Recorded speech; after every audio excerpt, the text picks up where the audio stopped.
ClO2, ClO2 में देखो कहता क्लोरीन है और क्लोरीन के साथ डबल बॉन्ड में ऑक्सीजन है और डबल बॉन्ड में ये भी ऑक्सीजन है। ठीक है, ऑक्सीजन के पास तो भैया आपका सारा ऑक्टेट कंप्लीट है ही।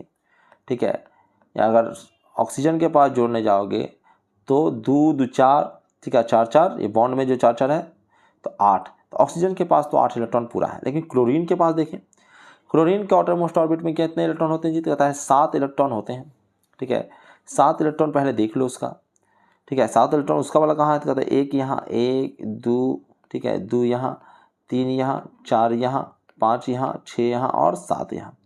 7 इलेक्ट्रॉन यही है। पर ऑक्सीजन वाला भी तो ले रखा है 8 9 10 11, ये 11 इलेक्ट्रॉन को ले रखा है। ठीक है, यहाँ पर क्लोरीन के पास कितने इलेक्ट्रॉन है? कहता है 11 इलेक्ट्रॉन है, ये भी ऑक्टेट लॉ को फॉलो नहीं कर रहा है। ठीक है, तो ये होता है, इसी को तो हमको याद रखना है कि कहाँ ऑक्टेट लॉ फॉलो नहीं हो रहा है। ऑब्जेक्टिव में क्वेश्चन आएगा इसमें से किस में भाई ऑक्टेट लॉ फॉलो नहीं हो रहा है, तो आपको ऑप्शन देख के पहचानना होगा। या तो आप कर लीजिए या फिर याद कर लीजिए, जैसे भी करना वो करिए, लेकिन करना पड़ेगा। ठीक है, अगर टोटल इलेक्ट्रॉन गिनना शुरू करें, कहता टोटल इलेक्ट्रॉन गिनना शुरू करो भाई, टोटल इलेक्ट्रॉन गिनना शुरू कीजिए।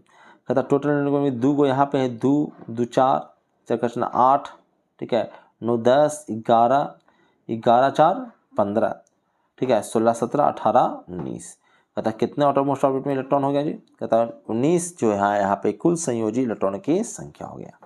ठीक है, तो इस प्रकार से आपको एग्जाम में क्वेश्चन आ सकते हैं और आपको करना है। ठीक है, तो हमने क्या क्या देख लिया जी? कहता है कि कुछ ऐसे यौगिक थे जिसमें इलेक्ट्रॉनों की संख्या कम थी, 8 से कम थी।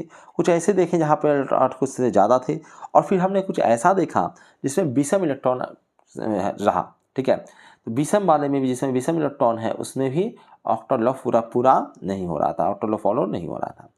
अब कुछ अक्रिय गैसों की यौगिक हैं, वो भी ऑक्टेट लॉ को फॉलो नहीं करता है, क्योंकि अक्रिय गैस है, उसका तो अपना ही धंधा है। धंधा मतलब वो अपना ही कुछ नहीं मानता, क्योंकि उसका तो ऑक्टेट कैसे ही कंप्लीट है। ठीक है, तो उसका अपना ही तितिम्मा है। कहता अक्रिय गैसों की यौगिक, कहता कौन है अक्रिय गैसों की यौगिक, कौन कौन है? कहता है HCF2, HCF4, HCF6, HCO3, HCOF2 और KrF2। कहता इसका अपना ही किस्सा है। कहता क्या किस्सा है? कहता यही देख लें सबसे पहले इसको ही। HCF2, कहता HCF2, इसमें देखो Xc है, इसके साथ एक फ्लोरीन जुड़ा हुआ है, एक फ्लोरीन जुड़ा हुआ है। ठीक है, फ्लोरीन तो अपना भैया अपना काम कर लेगा, उसमें 1 इलेक्ट्रॉन ले लिया। ठीक है, 1 इलेक्ट्रॉन लिया, 7 इलेक्ट्रॉन था और 8 इलेक्ट्रॉन इसका ऑक्टेट कंप्लीट हो गया, इसका भी ऑक्टेट कंप्लीट हो गया। लेकिन अगर Xc का देखें, ठीक है, तो कितने हैं? तो कहता है यहाँ से 2 ले लिया, दूसरे यहाँ से लिया 4, और ये 2 ले लिया, 4 2 6 7 8 और ये 9 10।